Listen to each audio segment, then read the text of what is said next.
Hello there my RPG lovers and welcome to another video. Trials of Mana is an upcoming action RPG developed by Square Enix. This is actually a remake of the hit classic RPG released in 1995 as Seiken Densetsu 3. Mana series is well known in general and there is a big chance that you heard about some of these games, especially if you're a fan of JRPGs. As of recently, it seems like this whole series is being revived. We got a remake of Secrets of Mana in 2018 for PS4, PS Vita and PC, and Collection of Mana in 2019 for Nintendo Switch. So the remake of Trials of Mana didn't come as a huge surprise, but that doesn't mean it's not an interesting game. It will be released on April 24th for Nintendo Switch, PS4 and PC. I'm going to talk about my experience with the demo of the game that you can find for free on Steam. I will probably do a couple of more videos when the game officially releases, so stick around if you want to see that as well. Anyway, let's see what this RPG has to offer. DLCompare is the site for comparing video game prices from different retailers. It's a great tool if you want to make sure you'll get the best deal possible. Just search for the game you want to buy and DLCompare will show you where you can get the lowest price. The link for this website is in the description. It's important to mention that this demo is not disconnected from the main game, which means that you'll get to experience the same content in the final version. You will also be able to transfer your progress from the demo to the final version of the game, which is a really nice touch by the developers. This whole demo can be considered as a tutorial, but there is a lot to see here, especially when it comes to different character stories. There are 6 playable characters in total, and when you start the game, you get to choose your main character and 2 companions. All of these characters have different starting areas and unique background stories. You will start the game with the main character of your choice, and you'll meet the rest of your followers as you progress through the game. When you meet these characters for the first time, the game will offer you the option to experience the previous journeys of your new companions. This is a great design decision, especially if you don't plan to do multiple playthroughs, but you still want to experience this content. Even though all of these characters have different backgrounds and starting locations, the story is overlapping in general and it will play out in different ways depending on the combination of protagonist and companions in the party. But you might be wondering, what's the story about? Well, the forces of evil are planning to release monsters of destruction called Benevolence in order to gain control of the world. Benevolence were previously sealed inside 8 mana stones by Goddess of Mana, but she was weakened in the process and she turned into a tree, because why not? Hey, it's anime, there are fairies in the game, so I don't have to explain shit. Anyway, for my first playthrough of the demo I chose Duran as my main character. Not too long after the intro, your kingdom gets invaded by a really powerful wizard and he basically one-shots all the guards and you as well. You're king and everyone is confused and Duran wants to get stronger so he can fight this dude. Curses. Curse it all. This definitely starts off as a cliché, but the story gets more interesting as you keep going. Especially if you choose to play with other characters as well. When I was done with Duran, I started the game with Angela, and I got to see who is this Crimson Wizard actually, and why he attacked Duran's kingdom in the first place. So like I said, the story is overlapping and it seems interesting, but we'll need to wait for the full game in order to review it properly. Now let's talk about the gameplay.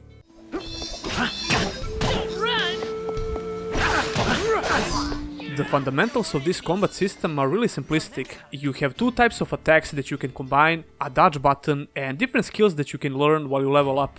The controls are pretty good, which is always really important in a game like this. I used my Xbox One controller, but keyboard and mouse will do fine as well. The animations in combat are truly wonderful, which is definitely one of the reasons why it feels so good. My companion Kevin fights with no weapons, and I usually don't like this style of fighting in action RPGs, but Kevin's attacks and animations are so appealing.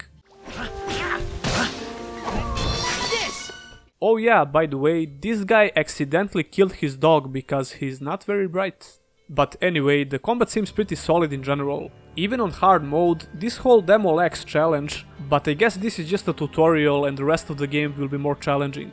Enemies have telegraphed attacks that you can clearly see, and you also have a lock-on button. But I'm really happy to say that it's not essential to use it. Free-form combat seems doable, but locking on occasionally in a group fight is really helpful. I would need to experience some more challenging fights to judge this combat system properly. You get to fight one boss monster at the end of the demo, and that fight was pretty easy as well. The whole combat system can be compared to another JRPG that I recently played, Is 8 Lacrimosa of Dana. It actually functions really similar. You have a party of 3 characters and you can switch between them, but the combat in Trials of Mana is quite slower and less flashy. Engaging in combat is seamless, but once you start fighting, there is a yellow boundary that prevents you from leaving the fight. You will leave the fight if you continue to run out of the yellow boundary, but later in the game there will be red boundaries and you can't escape from those fights. Action RPGs are usually struggling with this. NPCs will either chase you to the end of the map or reset at certain distance. None of those options are particularly great, and this yellow boundary is a gimmicky mechanic, but it does the job for this game. The one thing that always bothers me in these kind of games is itemization, especially how they handle visual gear upgrades. It seems like different weapons have unique looks, but armor pieces just gives you different stats. In order to change how your character actually looks, you need to get different costumes.